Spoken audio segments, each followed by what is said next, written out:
If this is your first time budgeting and you're wondering how much should I budget for this or that, and is this the right amount, or what are the recommended percentages, and am I forgetting anything? Well, you are asking the exact same questions thousands of other moms ask when they sit down to create their first budget. So today we're going to go through all of those to make sure you're not forgetting anything and you have some recommended percentages to start budgeting with. I'm going to be working off of a spreadsheet, and if you want to work with the same spreadsheet that I'm using today, I will link a link for you in the details below. If you did the previous exercise of the episode before this, where you went through your bank transaction register or your credit card statement and classified all of those expenses for the previous month, this is where you're going to want to drop those into your budget now as we actually build out your budget on this spreadsheet. So let's go ahead and get started. So the first thing that we are going to, of course, identify in the spreadsheet is any of your income. Now you will see here that I have both gross and net that we want to identify because we're going to be using certain percentages based off of the gross amount as well as the net amount of your paychecks or your pay stubs or your income or however it is that you just are referring to it today. Now you'll also see that I have a retirement section. So this is any contributions that you are making directly through your employer towards any retirement savings accounts. So those are some things that you will most likely have to look at your individual pay stubs to gather, but it is going to be really important to kind of create and build out a really robust budget for you. Now let's go ahead down a little bit further on our spreadsheet here if you're following along with me. So the first thing is giving. Now, if you are someone that giving is not your top priority, is that it's a lot easier for you to go ahead and delete this line out of the spreadsheet than it is for someone to go in and try to add an update it and include any formatting and make sure all of the calculations kind of square out correctly. So again, if you don't want it there, just delete it and let's move on. So for someone that is giving and that is a main value or priority, you'll see that is listed at the top.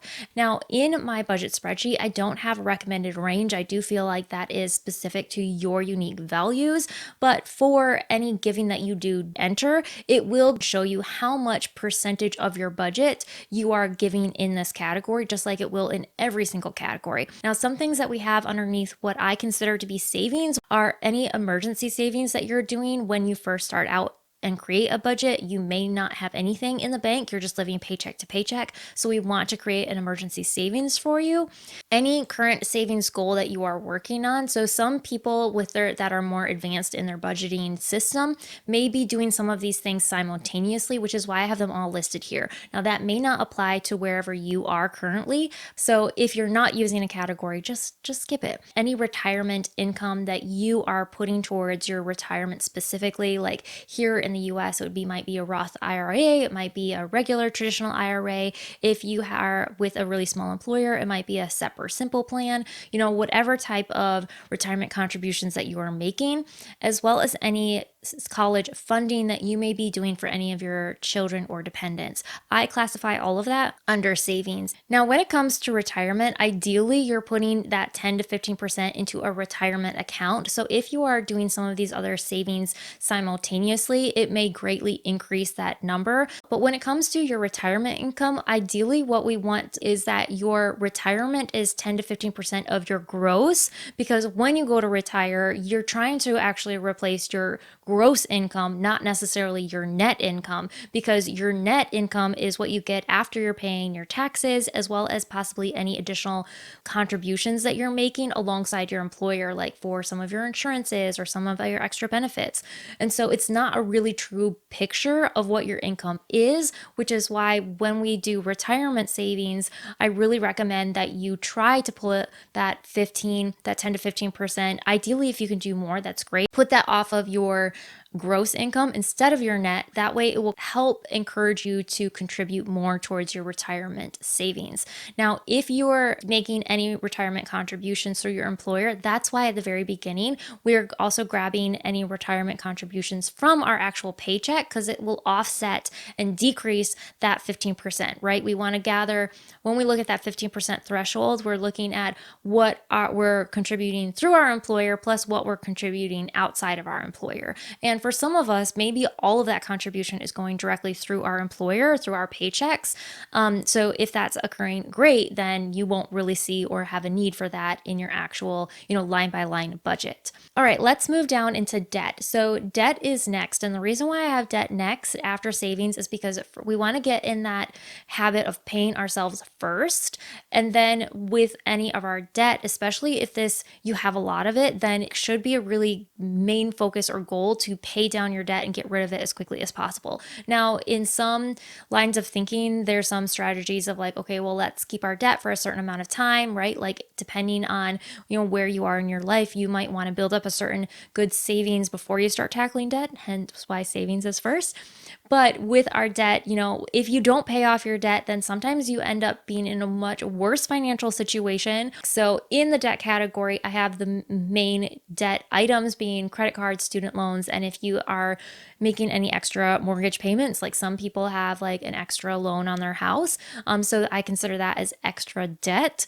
If you have additional items that you need to add in here, just go ahead and add an extra line item, however you want to classify this best for you. This spreadsheet should serve you. Next, we have house. So whether or not you're renting or you actually own your home, the amount that you're paying per month for your home should be anywhere from 25 to 35% of your net income. So if it is over 35% of your net income, then your rent or your mortgage is really high and you have the possibility of being house poor. But what's included in your rent or your home expenses isn't just your rent or your mortgage, right? It is also if you own your home, it should also include any maintenance for your home. So if you own your home, you'll most likely have an escrow account that's going to include your principal payment, your interest payment, and any taxes or insurance associated with your home. Since all of that is grouped in together, that all should be within that 25 to 35% of your net income.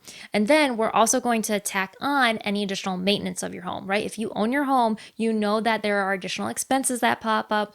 There are just things that you need to prepare for, like your water heater will need to be replaced, and maybe you'll burst a pipe in the winter, or eventually your roof is going to need to be replaced. Maybe someone's going to knock through a window playing baseball in your backyard. You just never know.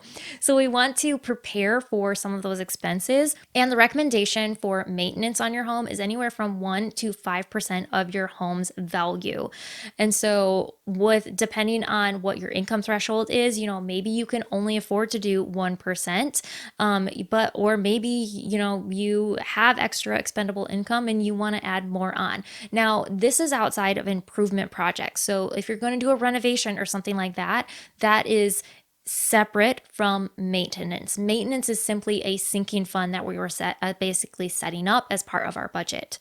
All right, moving on to utilities. Utilities are everything that you need, right? Like gas and propane, depending on what type of heat source you have for your home, electricity, your cell phones, any internet, trash, water, sewer, septic, that type of thing. So for me, we live in the country, so we are not hooked up to a water supply. We have a well and we also have a septic tank. And even though there's not monthly costs associated with that, there is very large costs associated, like every couple of years with, getting our septic tank pumped and checking our well, and like if our wellhead goes out, like that's a really big expense.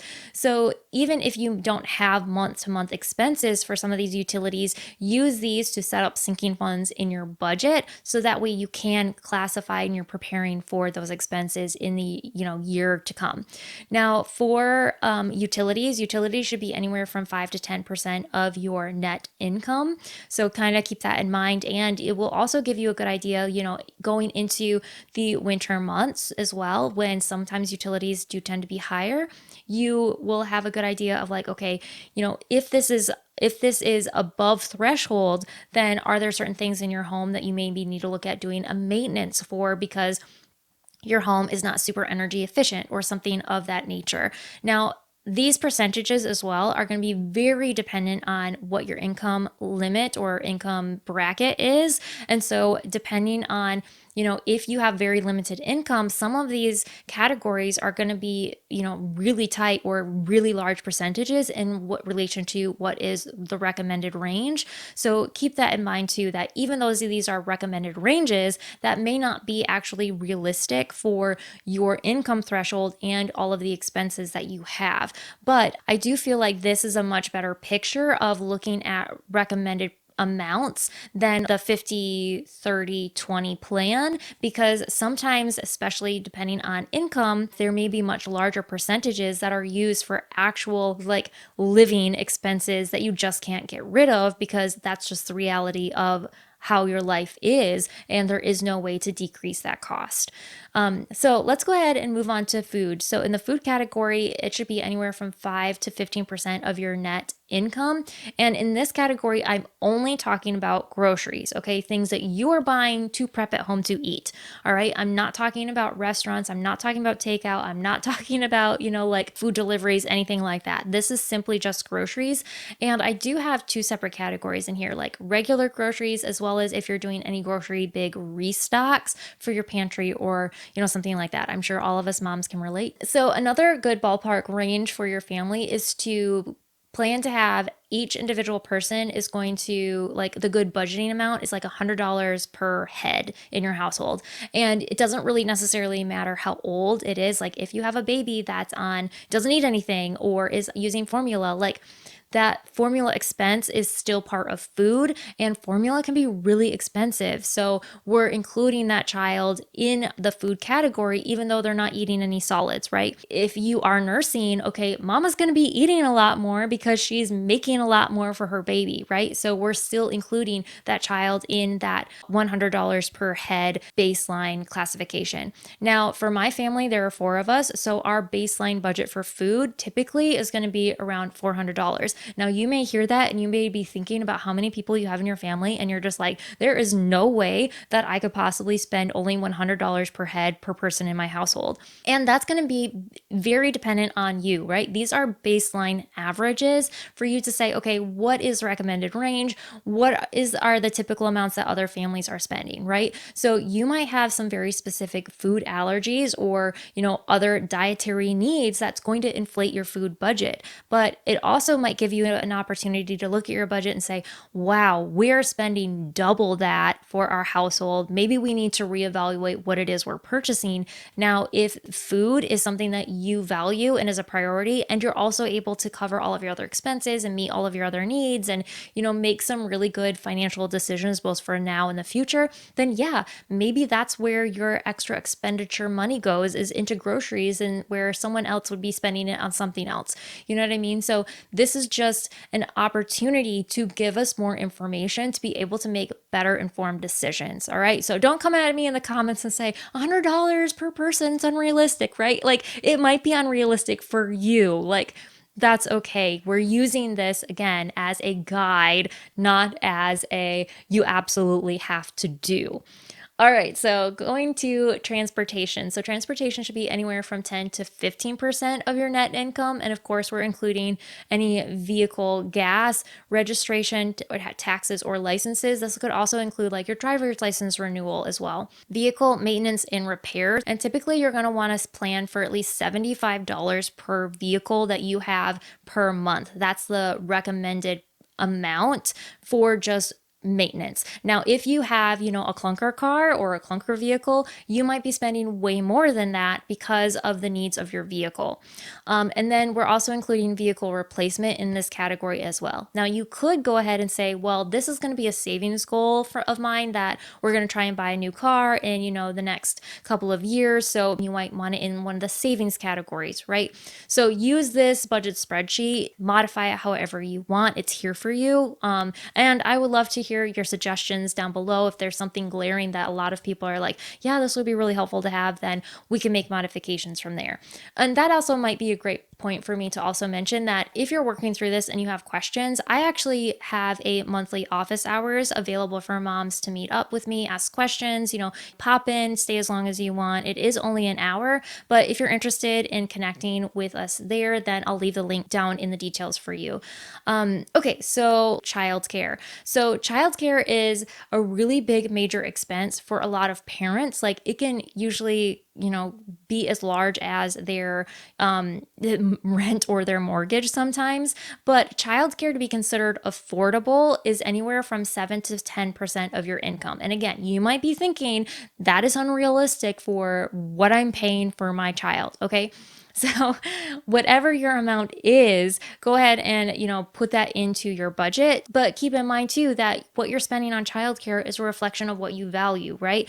And also sometimes what is only available in your area. You might not be able to find any cheaper childcare, even though it's super expensive for you, or you might not feel that there's any other place that you feel comfortable and your child is safe for you to leave your child, but that's just the price that your childcare is going to be. Now, a lot of people will say that there are certain things that you need to take care of in order on your budget, and that being like your rent, your food, your transportation, your utilities. Well, I actually, and clothing as part of that, well, I actually have childcare up there much higher because if your child is not taken care of, then you can't work, right? Now, if you are staying at home with your child or you don't have childcare expenses, skip this category or delete it out. It'll be fine. All right, next we have clothing. Clothing should be anywhere from 2 to 7%, and depending on where you're buying your clothes or how many kids you have or how you shop for clothes, etc., you might be spending a lot less than 2%, and that's if you can do that, awesome. That's great. All right, moving down to insurance, which is next. Insurance is anywhere from 10 to 25% of your net income, and here we're going to have several different categories for insurance. We're going to have life insurance, which you may have both a policy for yourself and for your spouse. Then we also have medical insurance, which again might be, some of these insurances might be taken care of through your employer. So that could decrease the amount that you're spending in this category. So medical insurance, dental insurance, home insurance, your insurance premium may be being picked up in your escrow account if you have a home. But if you're renting, then you'll also need renter's insurance, which you'll have to pay separately. In that case, it will fall into this category. Any auto insurance, disability insurance, if you have ID insurance, because that's becoming a thing now. Like if you've ever experienced ID theft, you know how detrimental that could be. And then depending on the age bracket that you're in, or maybe your specific needs, long-term care insurance. So that kind of covers all of the insurances. Now, in addition to insurance, we also have medical and health. Now, this is not insurance, okay? This is separate from insurance. So that might be gym memberships, any out-of-pocket bills or expenses that you're paying, like think subscriptions or, expenses that the insurance doesn't cover, any vitamins or supplements or anything extra that you're doing specifically for your medical and health. And that is going to be anywhere from 5 to 10% is the recommended range. Now, let's say you have your own home gym or, you don't buy a lot of vitamins or supplements, or maybe you just consider the vitamins that you do buy as part of like your household expenses that you're buying in with, like shampoo and toilet paper and paper towels and whatever else, then maybe it doesn't make sense to classify and put it here, especially if it's a minuscule amount. Okay, next we have personal. So personal should be anywhere from 5 to 10% of your income. And here we have a whole bunch of range of miscellaneous stuff. So we have school supplies and furniture replacement and gifts. We have data subscriptions, like think of like all of your, the backup files that you have, like your photos, stuff like that. We have household items, again, kind of like that, just general broad stuff that you're buying for your house, cleaning supplies, personal care items, makeup. And depending on moms, if we're spending a lot of money on our makeup or our hair or our nails, that's all going in this as well. So you might need to add some additional line items. Any amount that you're spending on your pets, for their vets, for their food, like their flea and tick, all of those things. Anything that you're budgeting for replacement of your phone. Again, you might have phone replace insurance. So that might be something that you need to add into the insurance category. And then we also have yearly expenses. So think of like a tax prep fee or any other miscellaneous items that may come up or fall underneath personal expenses. So now we're getting to our last category, which is recreation. Recreation should be anywhere from 5 to 10% of your income. And that's going to include any entertainment subscriptions that you have, think like Netflix and Hulu and Amazon Prime and stuff like that. Any pocket or fun money that you or your spouse are just like spending, your mom's night out or his dad's night out with his friends, anything like that. Any restaurants or takeout is going to fall into this category as well as any trips or vacations. Now, I personally feel like a trip is very different from a vacation. Now, you may agree or disagree with me depending on, your parenting perspective. But for me, a vacation does not include my kids, but a trip does include my kids. So I like to budget for those separately. Then we also have yearly holidays, which depending on your cultural background, your religious affiliations, you might have some additional ones that you want to add or remove. But I have anniversaries and birthdays, Mother's and Father's Days, Halloween, Thanksgiving, Christmas. I tried to kind of think of like the main American ones where people do spend a lot, or not a lot, but some money on that you might want to capture and plan for. All of those are the items that we want to make sure we're identifying as part of our budget. Now, some of these expenses may be annual expenses or maybe semi-annual expenses or quarterly, but making sure that you know how much you need to be budgeting on a normal basis for those items. So for example, if you have an annual item and you know you're only paying it once a year, you need to take that annual premium and divide it by 12 and put that amount in your budget. So some common questions that you might run into are, what if my spending doesn't fit in the percentages? And that honestly is okay. Again, depending on what your income is and depending on what your expenses are, it seems like today things are getting more and more and more expensive, and yet our income levels are not keeping up. So you might not be within certain recommended ranges, and that's okay. It's mostly just to give you a guide and give you more information to make better informed decisions. But if you're identifying like, ooh, my savings is really low, or my debt ratio is really high, or, we're spending a lot more on personal or recreation than we probably should, that's just going to give you more information to be able to make more informed decisions. So it's not about saying that this is right or this is wrong. It's giving you guidance on what to do next. Another common question is, can I adjust the categories? Yes, you absolutely can. If you feel like it makes more sense for, let's say you're a renter and in your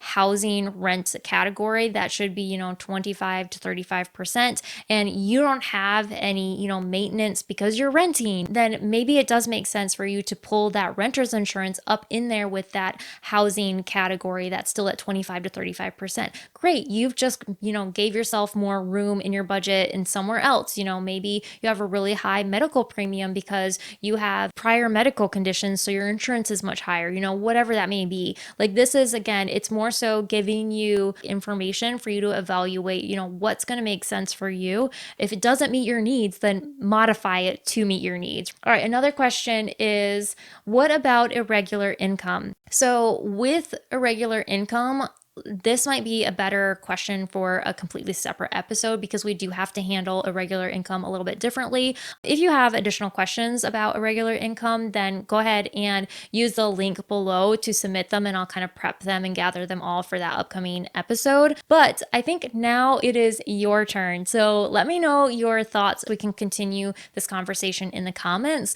But if you enjoyed this episode and are looking for other conversations like it as part of this budgeting basics series, then I'll link up that playlist for you to watch next.